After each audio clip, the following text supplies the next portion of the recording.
कल्पना कीजिए, आप एक ऐसी जगह पर हैं जहां आपकी चीख सुनने वाला कोई नहीं है, जहां रात का अंधेरा अपने साथ अनजाने खतरों को लाता है, जहां भूख आपको अपने ही मांस को घूरने पर मजबूर कर देती है, जहां आपका अकेला दोस्त आपका पागलपन है। ये कोई कल्पना नहीं, ये हकीकत थी 26 साल की सोफी की। 456 दिन, एक लड़की, एक वीरान टापू और हजारों खूनी रातें। आज आप देखेंगे कि कैसे एक आम लड़की 456 दिन तक जिंदा रहकर मौत को मात दी।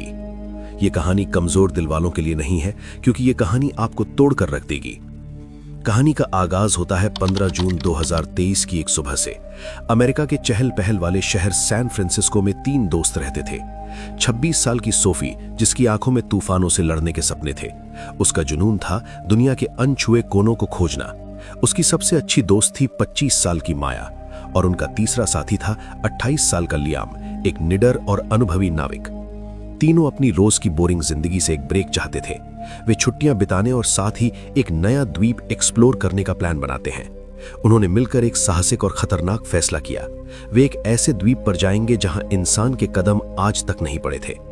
एक पुराने समुद्री नक्शे में उन्हें वो द्वीप मिला, एथिलगार्ड आइलैंड। ये प्रशांत महासागर के बीचों बीच एक छोटा सा हरा बिंदु था।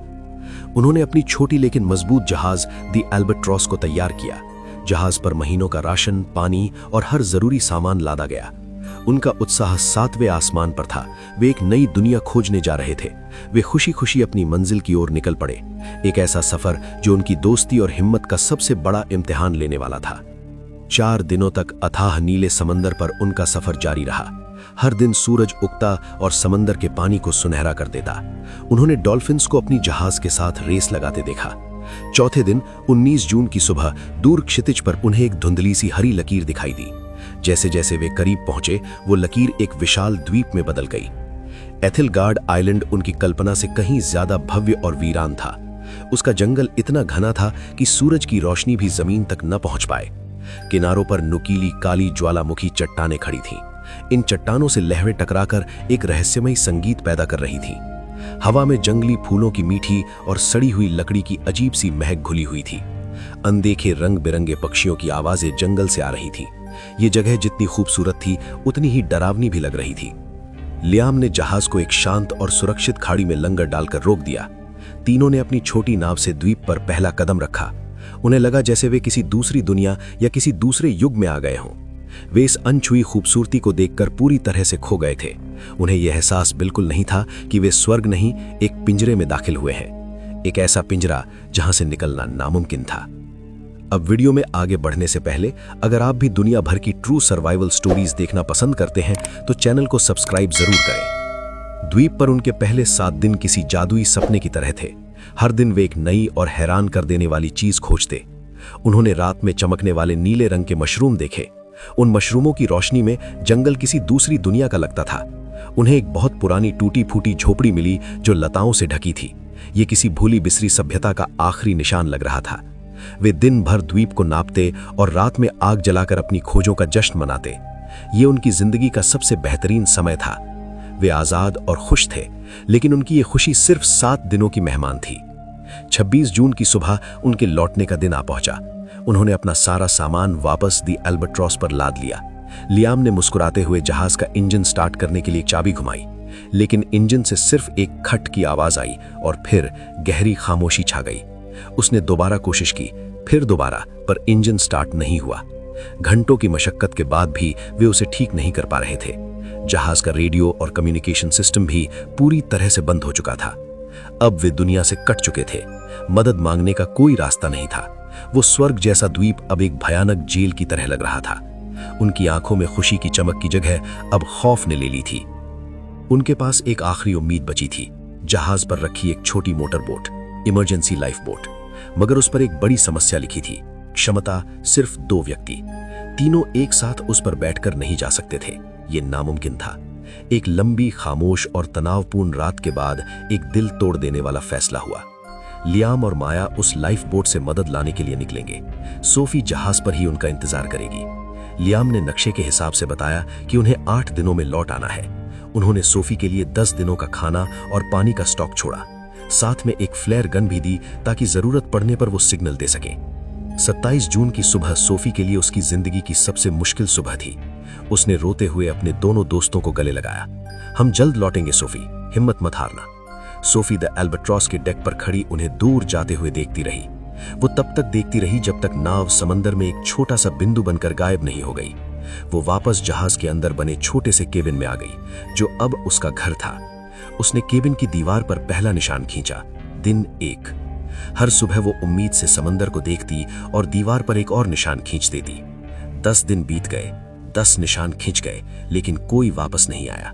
11वें दिन की सुबह सूरज उगा, पर सोफी की उम्मीद का सूरज डूब चुका था। वो समझ गई थी कि वो इस अनजान दुनिया में अब बिल्कुल अकेली है। सोफी को लग रहा था कि उसके दोस्त उसे छोड़कर चले गए हैं, लेकिन वो बेचारी ये नहीं जानती थी कि उसके दोस्त अब इस दुनिया में नहीं थे। जिस दिन लियाम और माया द्वीप से निकले थे, उसके दूसरे दिन ही उनके सिर पर मौत का साया मंडराने लगा था। आसमान अचानक काला हो गया और समंदर पागल हो गया। पहाड़ जैसी ऊंची लहरें उनकी छोटी सी नाव को खिलौने की तरह उछाल रही थीं।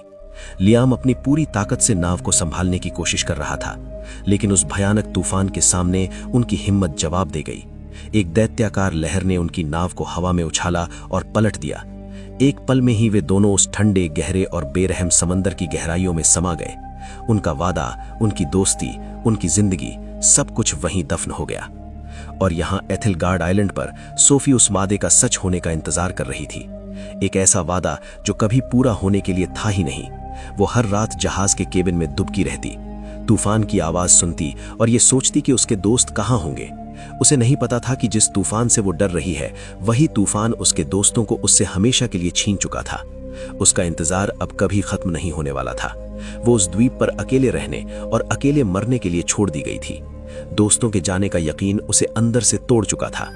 अब लड़ाई सिर्फ जिंदा रहने की थी, हर एक सांस के लिए जंग। खाना हफ्तों पहले खत्म हो चुका था। वो कई दिनों तक भूखी रहती, पेट में पत्थर बांधकर। पीने के लिए कोई झरना नहीं था। वो सिर्फ बारिश पर निर्भर थी। जब हफ्तों बारिश न होती तो प्यास से उसका गला सूख कर कांटा हो जाता। वो सुबह पत्तों पर जमी ओस की बूंदों को चाटकर अपनी प्यास बुझाती। रातें सबसे ज्यादा खौफनाक थीं। जंगली सूअरों के झुंड जहाज के आसपास घूमते और जमीन खुरचते उनकी घुरघुराने की आवाज सुनकर सोफी की रूह कांप जाती। वो केबिन का दरवाजा कसकर बंद कर लेती और खामोशी से सुबह का इंतजार करती। लेकिन भूख किसी भी डर से बड़ी होती है। एक दिन कई दिनों की भूख से तड़पकर उसने एक फैसला किया, अगर जीना है तो मारना होगा। उसने जहाज से मिले लोहे के एक टुकड़े को पत्थर पर घिसकर एक धारदार भाला बनाया। उसने एक खतरनाक जंगली सूअर का शिकार करने की ठानी। ये एक जानलेवा फैसला था जिसमें एक चूक का मतलब मौत था। लेकिन सोफी के पास अब खोने के लिए कुछ नहीं बचा था। सोफी की जिंदगी अब एक रूटीन बन चुकी थी, शिकार करो, जिंदा रहो। उसने कई हफ्तों की कोशिश और कई चोटों के बाद अपना पहला शिकार किया। उस दिन उसने कई महीनों बाद पेट भरकर मांस खाया था। लेकिन हर शिकार एक जानलेवा जंग होती थी। दिन हफ्तों में, हफ्ते महीनों में और महीने साल में बदल गए। सोफी ने दीवार पर 365 निशान पूरे कर लिए थे। 1 साल बीत चुका था। शहर की वो नाजुक लड़की अब पूरी तरह से एक जंगली योद्धा बन चुकी थी। उसने सूअरों की खाल से अपने लिए मजबूत लिबास बना लिया था। अकेलेपन से लड़ने के लिए उसने बांस से एक छोटी सी बांसुरी बना ली थी। हर शाम वो उस पर दर्द भरी धुनें बजाती जो उस वीरान द्वीप पर गूंजती थी। समय बीतता रहा। दीवार पर निशानों की संख्या 400 पार कर चुकी थी। सोफी अब शारीरिक रूप और मानसिक रूप से थक चुकी थी, टूट चुकी थी।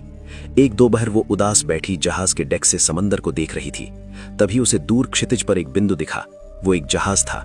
सोफी की सूखी रगों में जैसे अचानक खून की बाढ़ आ गई। वो अपनी पूरी ताकत से चिल्लाई। उसने आग जलाई, कपड़े लहराए, लेकिन सब बेकार गया। जहाज अपनी राह पर चलता रहा और आंखों से ओझल हो गया। उस दिन सोफी का दिल हमेशा के लिए टूट गया। लेकिन उसी टूटे हुए दिल से एक नई जिद ने जन्म लिया। मैं यहां सड़कर नहीं मरूंगी, मैं इस समंदर से लड़ूंगी। उसने फैसला कर लिया, वो इस द्वीप से भागेगी। लगभग 1 महीने तक सोफी ने दिन रात एक कर दिया। उसने बांस के सबसे मजबूत लट्ठों और लताओं को इकट्ठा किया। उसने अपनी पूरी ताकत और द्वीप पर सीखी हर कला का इस्तेमाल किया। उसने बांस के लट्ठों को कसकर बांधकर एक छोटा सा बेड़ा बनाया। उसने जहाज के मलबे से मिले कपड़े का एक छोटा सा पाल भी तैयार किया। उसने अपनी नाव को नाम दिया होप, यानी उम्मीद। उसने अपने साथ कुछ हफ्तों के लिए सूखी मछली और मांस जमा किया। मीठे पानी के लिए उसने नारियल के खोखले खोलों को भर लिया। और हाँ, उसने अपनी वो कीमती बांसुरी भी अपने साथ रख ली। 426वें दिन उसने अपनी छोटी सी होप को समंदर में धकेला। उसने आखिरी बार अपने उस द्वीप को मुड़कर देखा जो उसकी जेल भी था और घर भी, और फिर वो अनजान अथाह समंदर में उतर पड़ी। शुरुआती कुछ दिन उसकी हिम्मत बनी रही, वो पाल की मदद से आगे बढ़ती रही, लेकिन जल्द ही उसे इस सच्चाई का सामना करना पड़ा। वो इस अंतहीन समंदर में एक पत्ते की तरह थी जिसका कोई किनारा नहीं था। चारों तरफ मीलों तक सिर्फ नीला पानी और खामोशी थी। अब उसे द्वीप का अकेलापन भी एक नियमत लगने लगा था। उसका खाना और पानी हर गुजरते दिन के साथ कम हो रहा था। उसने अपनी जिंदगी का सबसे बड़ा और सबसे खतरनाक जुआ खेला था। 1 महीना, फिर 2 महीने। सोफी अब समंदर में पूरी तरह खो चुकी थी। लगभग 450 दिन अकेले लड़ते लड़ते वो अब अपने अंत के करीब थी। उसका सारा खाना और पीने का पानी कई हफ्ते पहले ही खत्म हो चुका था। वो अब सिर्फ बारिश के पानी के सहारे जिंदा थी जो कभी कभार बरसता था। दिन का जलता हुआ सूरज उसका सबसे बड़ा दुश्मन था। उसकी त्वचा झुलसकर काली पड़ गई थी और जगह जगह से फट गई थी। नमक वाले पानी और हवा ने उसके शरीर पर अनगिनत जख्म दे दिए थे। वो भूख से इतनी कमजोर हो गई थी कि अब हिलना भी मुमकिन नहीं था। उसका शरीर सूखकर लकड़ी के एक ढांचे जैसा रह गया था। उसे अब अक्सर मतिभ्रम होने लगे थे। उसे आवाजें सुनाई देती थीं। उसे लगता था कि माया और लियाम उसे नाव से पुकार रहे हैं। कई बार बड़ी बड़ी शार्क मछलियां उसकी नाव के आसपास मंडराती थीं, लेकिन अब उसे डर भी नहीं लगता था। उसने खुद को मौत के हवाले कर दिया था। वो बस अपनी नाव पर बेहोश सी पड़ी रहती, अपनी आखिरी सांस का इंतजार करती। उसने जिंदगी की हर जंग लड़ी थी, लेकिन अब वो ये जंग हार चुकी थी। उसकी हिम्मत ने जवाब दे दिया था, शरीर ने साथ छोड़ दिया था। उसकी कहानी का अंत अब बस कुछ ही घंटों की दूरी पर था। इस विशाल बेरहम समंदर में वो गुमनाम मरने वाली थी। ये उसकी कैद का 456वां दिन था और शायद आखिरी भी। वो अर्ध बेहोशी की हालत में थी जब उसे एक बहुत दूर से आती हल्की सी गूंज सुनाई दी। शायद ये भी उसका एक वहम था, उसने सोचा। लेकिन गूंज बढ़ती गई। ये एक इंजन की आवाज थी। उसने अपनी जिंदगी की बची खुची सारी ताकत लगाकर अपनी गर्दन उठाई। दूर, बहुत दूर नहीं, उसे एक जहाज दिखाई दिया। ये एक बड़ा रिसर्च वेसल था जिसका नाम था ओरायन स्टार।